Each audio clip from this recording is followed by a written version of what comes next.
تاکہ وہ ہمارے بیاہ کے لیے کچھ رقم اکٹھی کر سکیں۔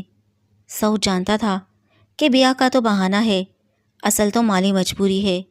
وہ تو اس گھر کے ہر راز سے واقف تھا۔ بہرحال اس نے اپنے آفیسر سے کہا، انہی دنوں کچھ اسامیاں نکلیں اور اس کی کوشش سے سعدیہ کو بھی اسی بینک میں ملازمت مل گئی جہاں وہ خود کام کر رہا تھا۔ وہ خوش تھی کہ ان کا ساتھ جڑا ہوا تھا، دونوں ایک ہی برانچ میں کام کر رہے تھے۔ بطول خالہ کے گھر کے مالی حالات کو مد نظر رکھتے ہوئے ہی سعود نے شادی کا تقاضا چھوڑ دیا تھا۔ چڑھتے دریاؤں پر بند باندھنا کتنا مشکل ہوتا ہے، یہ کوئی ملاح ہی بتا سکتا ہے۔ سعدیہ نے اپنے کنبے کو مالی سپورٹ دینے کی خاطر اور سعود نے اس کی خاطر عمر کا کافی حصہ اس آس میں نکال دیا کہ مسائل پر قابو پا لیں گے تو ایک ہو جانے کے بارے میں سوچیں گے۔ انہیں کیا پتہ تھا کہ مسائل تو جھاڑ کے کانٹوں کی طرح ہوتے ہیں، وہ کم نہیں ہوا کرتے۔ آدمی ساری عمر بس سوچتا رہ جاتا ہے ایک طرح کے مسائل ختم ہو جائیں تو کوئی اور مسائل اٹھ کھڑے ہوتے ہیں۔ یوں سمجھنا چاہیے کہ بس اسی کا نام زندگی ہے۔ ایسا ہی ان پیار کرنے والوں کے ساتھ ہوا۔ سعدیہ کی چھوٹی بہن نے میٹرک کر لیا تو ملازمت کرنے یا آگے تعلیم جاری رکھنے کی بجائے محلے کے لڑکے سے دل لگا لیا۔ شکر ہوا کہ لڑکے کے ماں باپ شریف لوگ تھے۔ جو ہی ان کو پتہ چلا وہ لڑکی کے گھر رشتہ لینے آ گئے۔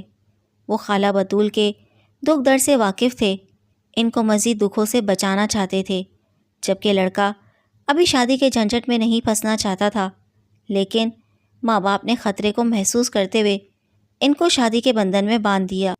یوں ایک بڑا بوجھ سر سے اتر گیا۔ سعدیہ اور اس کی ماں نے سکھ کا سانس لیا۔ راشدہ سے چھوٹی ملکہ ابھی 8ویں میں تھی۔ ماں کا خیال تھا کہ یہ لڑکی سنجیدہ اور ہمدرد دل والی ہے، میٹرک کر لے تو اس کو ٹیچر ٹریننگ کا کورس کرا دیں گے، یہ کسی اسکول میں استادنی لگ جائے گی تو سعدیہ کی شادی کر دوں گی۔ تب تک چھوٹا بیٹا طفیل بھی بڑا ہو جائے گا تو سعود سے سفارش کروا کر اس کی نوکری لگوا لیں گے۔ بھولی خالہ بطول یہ نہیں جانتی تھیں کہ زمانہ کتنا آگے نکل گیا ہے۔ اب میٹرک پاس کے لیے نوکری ایک صحیح حاصل ہے۔ خیر مائیں بیچاریاں تو کیا نہیں سوچتیں، وہ سعدیہ سے بھی کہتی، بیٹی تو نے بڑی قربانی دی ہے، بس اب منزل قریب ہے، طفیل کی نوکری ہوتے ہی تو ہمارے گھر کے بکھیروں سے آزاد ہو جائے گی اور میں تجھ کو تیرے گھر کا کر دوں گی۔ سعدیہ کی چھوٹی بہن ملکہ تو سب سے تیز نکلی، 2 سال 8ویں جماعت میں فیل ہوتی رہی۔ اس کے بعد اس نے وہی چال چلن اختیار کیا جو راشدہ نے کیا تھا، مگر یہ تیر نشانے پر نہ بیٹھ سکا۔ لڑکا دھوکہ دے کر غائب ہو گیا اور ملکہ پڑھائی چھوڑ کر سوگواریاں منانے بیٹھ گئی۔ اس طرح سعدیہ کی عمر کے 3 سنہری سال اور آگے کی طرف کھسک گئے۔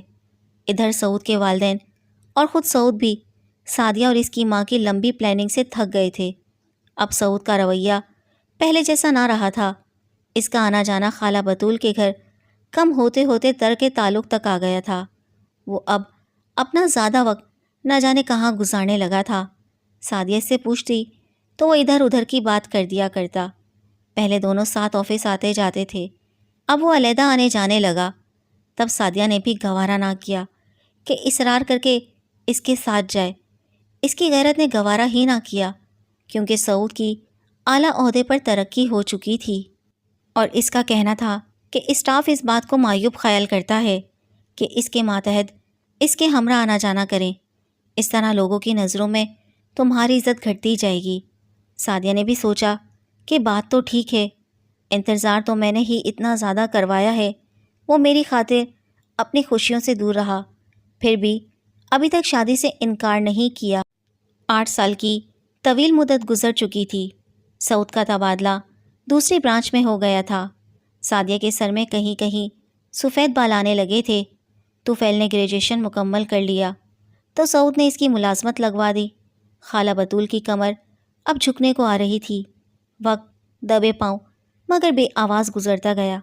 بالآخر ملکہ کی بھی شادی ہو گئی، تمام فرائض ادا ہو چکے تھے۔ اب سعدیہ ہی ماں کے ساتھ گھر میں باقی رہ گئی۔ اب وہ ہر وقت سنجیدگی سے اپنے بارے میں سوچتی تھی۔ ادھر سعود اعلیٰ عہدے پر پہنچ کر اس قدر مصروف ہو گیا کہ وہ ہفتوں اس کی ایک جھلک دیکھنے کو ترسنے لگی۔ بالآخر وہی اس سے ملنے کو جانے لگی اور تقاضا کرنے لگی کہ اب ہمیں شادی کر لینی چاہیے۔ وہ سمجھتی تھی کہ سعود اس بات پر خوش ہوگا کہ انتظار کی گھڑیاں ختم ہوئیں۔ وہ وقت آ ہی گیا جس کا اسے بے قراری سے انتظار تھا۔ اس کا خیال تھا کہ جو ہی میں اسے شادی کا کہوں گی وہ فوراً تاریخ کی بات کرے گا، مگر سعدیہ کو اس وقت بڑا دھچکا لگا جب اس نے بے قراری دکھانے کے بجائے بے نیازی اور سرد مہری سے کام لیا۔ سعدیہ کو لگا کہ وہ ٹال مٹول سے کام لے رہا ہوگا۔ وجہ پوچھی تو بالآخر اس نے کہا کہ پہلے تمہارے حالات ٹھیک نہ تھے اور اب میرے حالات ٹھیک نہیں رہے ہیں۔ ابا جان کو کاروبار میں نقصان ہو گیا ہے، میری ساری تنخواہ گھر میں خرچ ہو جاتی ہے۔ کچھ دن گزر جانے دو، میں اتنی رقم اکٹھی کر لوں کہ ہماری شادی دھوم دھام سے ہو، تبھی اس مسئلے کو چھیڑیں گے۔ اس دوران وہ سعدیہ سے ملنے لگا تھا، لیکن اصل بات نہ بتاتا تھا کہ اس نے چھپ کر شادی کر رکھی ہے، جس سے اس کے گھر والے بھی واقف نہ تھے۔ وہ آفس سے سیدھا سسرال چلا جاتا، رات 11-12 بجے تک بیوی کے پاس رہتا، پھر گھر آ جاتا۔ ماں سے کہہ رکھا تھا کہ وہ ایک جگہ پارٹ ٹائم جاب کر رہا ہے۔ ادھر خالہ بطول نے بھی سعود کے گھر والوں سے شادی کا تقاضا شروع کر دیا۔ جب گھر والوں کی طرف سے دباؤ بڑھا تو سعود نے سعدیہ سے کہا، سادی بات یہ ہے کہ مجھے باہر جانے کا چانس مل رہا ہے، لیکن اس کے لیے کچھ رقم درکار ہے، تبھی میں پارٹ ٹائم جاب کر رہا ہوں۔ اگر تم میری مدد کر دو تو میں جلد کورس مکمل کر کے واپس آ جاؤں گا اور تم کو دلہن بنا کر ساتھ لے جاؤں گا۔ سعدیہ کو تو اس پر اندھا اعتماد تھا۔ وہ بولی، تمہیں کتنی رقم چاہیے؟ 5 لاکھ۔ تب 5 لاکھ ایک بڑی رقم ہوا کرتی تھی۔ وہ شش و پنج میں پڑ گئی۔ کچھ سوچنے کے بعد وہ بولی، تو فیل نوکری پر لگ گیا ہے، اگر میں اپنی تنخواہ جمع کرتی رہوں تو 4 سال میں اتنی رقم جمع ہو جائے گی۔ کیا تم اس وقت تک انتظار کر سکتے ہو؟ نہیں، کیونکہ میں تو چانس کا انتظار کر سکتا ہوں، مگر چانس میرا انتظار نہیں کر سکتا۔ میرے پاس صرف 6 ماہ کا وقت ہے، پھر فیس جمع کرانا ہوگی۔ بیرون ملک جانے کے لیے بھی بینک بیلنس بھی شو کرنا ہوتا ہے، اس کا بھی انتظام رکھنا ہوگا۔ میں پہلے ہی لون لے چکا ہوں، تبھی تنخواہ سے رقم کٹ جاتی ہے، دوبارہ لون نہیں لے سکتا، کیونکہ بیرون ملک جا کر اگر مواقع اچھے دیکھے تو نوکری سے استعفیٰ بھی دے دوں گا۔ ہاں، یہ ہو سکتا ہے کہ تم بینک سے کچھ لون لے لو، میں بعد میں لوٹا دوں گا۔ ٹھیک ہے، سعدیہ نے کہا، تم جس حد تک لون دلوا سکتے ہو دلوا دو، باقی جو میری جمع پونجی ہے وہ سب لے لو، میری سال بھر کی تنخواہ بھی ہوگی۔ مجھے امید ہے کہ اتنی رقم اکٹھی ہو جائے گی کہ تمہارا مسئلہ حل ہو جائے۔ سال بھر سعدیہ نے محنت کی، پائی جوڑ کر اور کچھ بہنوئی سے قرض لے کر 5 لاکھ سعود کو دے دیے۔ وہ بہت حیران ہوا، وہ سمجھ رہا تھا کہ 5 لاکھ کا سن کر سعدیہ خاموش ہو جائے گی۔ بہرحال رقم لے کر وہ کچھ دنوں کے لیے غائب ہو گیا۔ دراصل وہ بینک کی جانب سے بینک ہی کے خرچے پر 2 ماہ کے لیے ٹریننگ پر گیا تھا۔ جب لوٹا تو دوسرے شہر تبادلہ کروا لیا اور بیوی بچوں کو لے کر وہاں سے چلا گیا، جبکہ سعدیہ سمجھتی رہی کہ وہ بیرون ملک میں ہے۔ افسوس کہ سعود نے اسے جھوٹا آسرا دیا تھا، جبکہ اس نے اپنی تمام جمع پونجی اس کے قدموں میں رکھ دی تھی۔ اسے 1 سال بعد سعود کے گھر والوں سے پتہ چلا کہ وہ بیرون ملک سے آ گیا ہے، اب دوسرے شہر میں ہے اور بہت کم گھر میں آتا ہے۔ سعدیہ کی قربانی رائگاں گئی۔ قرض اتارنے کی خاطر اسے زندگی کی معمولی آسائشوں کو بھی اپنے اوپر حرام کرنا پڑا۔ زندگی کی گاڑی آہستہ آہستہ آگے کو کھسکتی رہی، یوں ہی پائی جوڑتے قرض بھی اتر گیا۔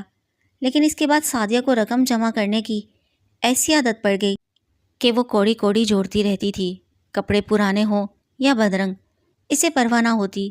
سینڈل گھس جاتے، جوتی ٹوٹ جاتی، وہ موچی سے ٹانکے لگوا کر پھر سے پہن لیتی۔ سہیلیاں اس کی حالت دیکھتیں تو ان کو افسوس ہوتا، وہ زبردستی نئی جوتی لا کر پہنا دیتی۔ گھر میں سالن پکا ہوتا، اگر بھابھی کا موڈ دینے کا نہ ہوتا تو سعدیہ چٹنی سے روٹی کھا لیتی اور بھوکی سو جاتی، مگر اپنے لیے کچھ خرید کر نہ کھاتی۔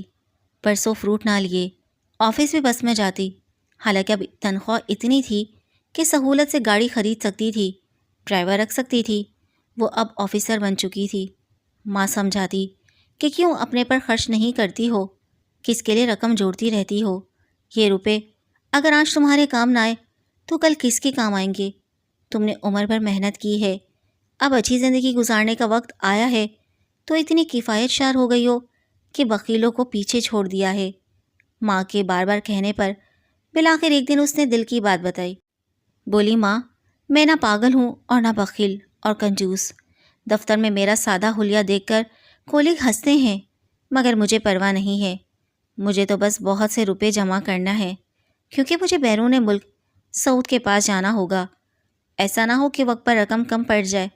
جب خالہ بطول نے یہ سنا تو ان کی آنکھوں سے ٹپ ٹپ آنسو بہہ نکلے، کیونکہ ان کو تو خبر تھی کہ جس کا وہ انتظار کر رہی ہے اس نے تو کبھی ان کی بیٹی کو بیاہنے کو آنا ہی نہیں ہے۔ وہ اپنا گھر بسا چکا تھا، بال بچوں والا ہو چکا تھا اور اپنے والدین کو بھی لے جا چکا تھا۔